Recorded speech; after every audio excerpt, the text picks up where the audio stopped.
I'm Sandy, 28 years old. My husband Morgan and I got married a year ago through an office romance. We met when he was in charge of training new hires.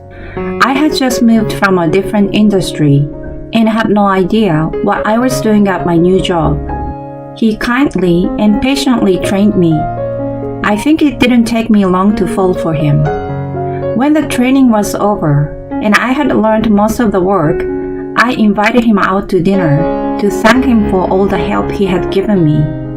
After that, we continued to see each other several times outside of work, and I took the plunge and confessed my feelings to him. We were both around an age where we were thinking about getting married. So about 2 years after we started dating, we met each other's family.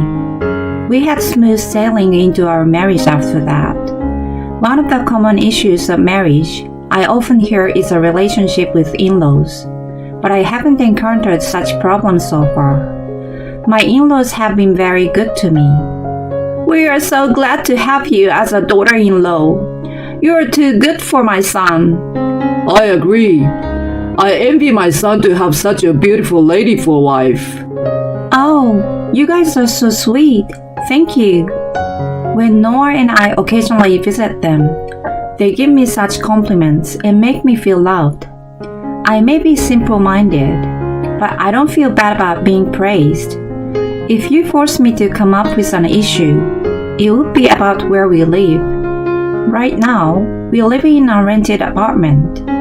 If we were to start a family, it would be too small. I suppose we could move when we have a baby, but after the baby is born, things are going to get a little hectic. I agree. I think it's a good idea to buy a house beforehand. Now? Isn't that a little too early? You think so? You said you dreamed of gardening in your own yard, right? I'd rather have a house than an apartment. It's a good opportunity for us. We both work, so if we don't splurge, we can probably get a loan for a reasonable amount. Now that he mentions it, a new house sounds certainly nice.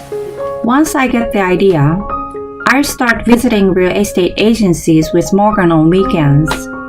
My parents are very supportive of the idea and are helping us find a house and giving us advice on mortgage and property contracts. One day, we are asked to come to my parents' house for a talk. We head out, wondering what it's about. There, I find my grandfather. He has been living alone since my grandmother passed away a few years ago. Because of his age, my parents have been asking him to move in with them, but he hasn't accepted the offer yet. I don't know what his true motive is, but he may not want to let go of the house filled with memories of late grandmother. I heard that you are looking for a house. Yeah, but we haven't been able to find the one that fits our criteria. If you want, you can use the land I have left and build a house on it. You don't have to pay for the land, and you can put the money toward the house. Are you sure about that? Yes, I'm sure. I'd be happy to let you guys use it. Thank you, Grandpa. He's not a rich man. It's just that his family has been farmers for generations and owns a lot of unused lands. He has offered us one of the lots, which is in his name. On top of it, my parents have proposed to cover part of the construction cost. Our plan is turning into reality. Over the next few weeks, we discuss specifics with a contractor. Then I received a call from my mother-in-law one day. I heard you are building your own home. Oh yes, my grandfather is letting us use his land. Oh, I see. You know, if you're building a new house, why don't we live together? You mean you, Jacob, and us? Listen, our house is getting old, you know. If we want to keep living here, it will need a major renovation. We've been thinking about what to do. But if you guys are going to build a house, we can kill two birds with one stone. Now we won't have to pay for the renovation. What on earth is she thinking? It is true that their house is getting old, so the story about renovation may be true. But it's not like the house is dilapidated and needs to be torn down right now. Above all, I don't understand why they have to move in with us.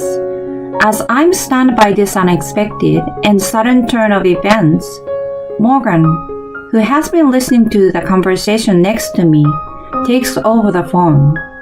Hey, Mom. What are you talking about? Moving in together all of a sudden? What we're thinking right now is a home for us as a family. What? You're saying we aren't family? No, no one is saying that. Even if we move in together, it doesn't mean we expect you to take care of us. It's rather the opposite. You're both working, right? If I'm there, I can reduce the burden of housework a lot. That might be true, but... And you're our eldest son. Sooner or later, you will have to take care of us. It's normal, isn't it? Then, when you're going to build a house, you should think about living together, right?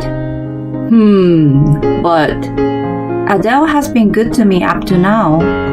I honestly don't like her idea, but I can't be too harsh on her. Morgan, who is last resort, has a strong sense of responsibility. He seems to be completely taken in by her.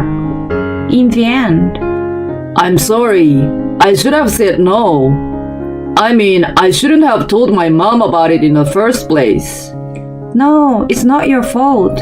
Besides, she agreed to pay the rest of the cost. We agreed with her when she promised to pay for half of the construction cost with the money from the sale of the house. Reluctantly, I didn't expect it to happen so soon. Morgan has told me before that when they reach an age where their health becomes a concern, he is thinking about living together. When it happens, I thought I would just accept it quietly. It's too soon and so sudden. But now that I've agreed to it, I can go back to her and say I changed my mind. If she really helps me with the housework, it will indeed reduce my burden. Maybe it's not all bad. It's a shame that I will have less private time with Morgan, but I try my best to think that there are some advantages to living together. I have no choice but to do so. I'd like it to be all electric. We will install a solar power generator. A dishwasher is essential in the kitchen. I want a jacuzzi in the backyard. From then on, Adele interfered with our plans with more demands than we originally had in mind. She even changed the floor plan and facilities, so the price exceeded our plan by a large margin. Now that the house is ready, she still hasn't paid us the money she had promised. Well, Adele, we have to pay the contractor. What's going on with your promise? Oh, that. It seems that they are late in transferring the money for the sale of the house. Can you pay for it first? I will pay you back later. No way, I can't do that. What do you mean? You're both making money, so you have plenty, don't you? I had Morgan urge her several times to pay the money, but my in-laws never paid when it was due. I ended up having to beg my parents for a loan. My in-laws promised to cover the shortfall in construction cost, so we did not apply for a mortgage. Even though both of us have been working, we haven't been able to save that much money in such a short time. There was no way to cover for my in-laws as easily as Adele thought. We promised my parents that we would pay them back as soon as my in-laws paid us. Whoa, it turned out nicer than I thought it would. Don't you think so? I do. The in-laws look at the completed house from the outside and are very pleased with it. As soon as they get a set of keys, they move in right away. Jacob, who has somewhat more common sense than Adele, seems to have some thought on the matter, but he's too meek to say anything. Adele invites her friends to the house and throws a home-warming party every day like she's the owner. What do you think? Isn't it amazing? It may be a little cramped for two families, but it has a big yard. I'm thinking of starting a vegetable garden here. Isn't it nice? She boasts to her friends. While we have been busy with work, we managed to get everything ready for the move. By the time we finally move into our new home, it's already been set up in her taste. I've been imagining in my head how I would decorate each room, but her furniture has already been placed as if it's a matter of fact. The yard, which I had planned to use for my hobby, has also been converted into a vegetable garden by her. She's doing whatever she pleases, yet she hasn't paid me the money after 3 months. On top of it all, she dares to tell me something outrageous. I knew she was an insane person, but still. She doesn't ask but tells us that my sister-in-law Janice, who is now a divorced single mother, will move in with us. What on earth are you talking about? I've never been consulted. Shut up! I want to live with my grandchildren, so you get out of this house. What the hell? This is our house to begin with. Why should we leave? You two are working, right? Then it's easier for you to do whatever you want. She's a struggling single mother with small children. That has nothing to do with us. Give me a break. It's supposed to be our home. My in-laws forced their way in, and now they tell us to leave because we are getting in the way. There is no way we let them keep having their way. Even Morgan is furious at the selfishness. A family meeting is held, including his sister, who has returned to the family. Dad, please put some sense into Mom. This is crazy. Well, I don't know what to say. It's her decision. He is wrapped around by her little finger and has no intention of helping his own son. There's no point in blaming Dad. I mean, it's not such a big deal, isn't it? You guys don't have kids. You can still do whatever you want if you leave this house. Janice too tries to kick us out for selfish reasons. As for Adele, I don't know what's so funny, but she has been grinning at us. I'm not pleased with it at all, so I speak to my family about it. My grandfather is even angrier than we are. What a bunch of jerks! I allowed you to use the land. When he learns what has been going on, he makes a proposal to us. After much discussion with him, my parents, and of course Morgan, we've decided to go ahead with the plan. 3 weeks later, we are ready to act upon it. We are taking advantage of the opportunity, while Janice and her children, who moved in earlier, went on a day trip with my in-laws. So, do you want me to move everything out? Yes, every single thing, please. I instruct the movers to remove all of my in-laws' belongings, including ours. A short time after 2 trucks with our belongings leave, my in-laws return home in good spirits.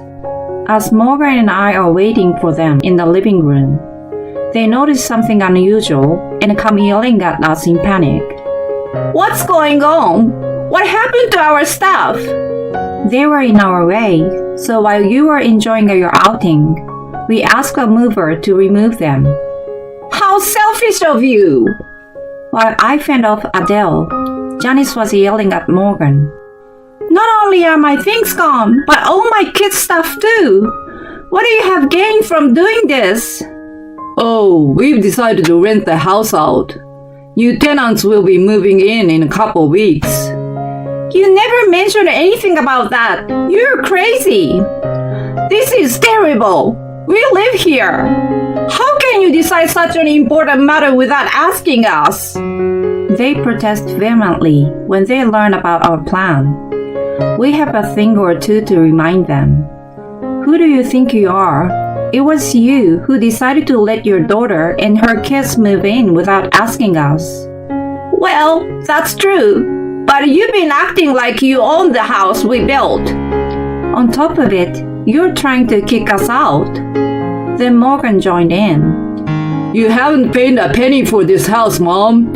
What happened to the money you promised? You weren't going to pay from the beginning anyway, were you? No, that's not true. It's the agent's fault for not transferring money. The land here is in my grandfather's name. The house is in our name. We don't need your consent to rent it out. The same goes for Janice, who moved in later. Adele looks shaken and pale, while Janice looks angry and red. Their reactions are similar, as you would expect from the mother and daughter, even though the colors are different. Your things are in a rental storage, so you take care of the rest yourselves. Oh no! Morgan tells them coldly, and the two cry out in anguish. What goes around comes around. My parents-in-law, Janice, and her children haven't got sufficient funds and moved into a small apartment together. 3 adults and 2 children in a 900 square feet 2-bedroom space. It's a no-brainer that their lives have been downgraded. They are supposedly living a life that makes you feel fed up just imagining it. I hear that Adele and Janice blame each other and argue every day. We have cut all contact with them. I didn't realize who they truly were right after we got married. It's probably a good thing that we could cut them off sooner than later. We are back in living in a rented apartment. The rent on the house is coming into our pockets thanks to my considerate grandfather. You have a lot of things coming up, don't you? Use it for your future. I really appreciate his offer. We are now living in a spacier apartment than before. We have no complaints about my current life, but if we have a baby in the future, I would like to live in my own house again. Of course, it would be just us.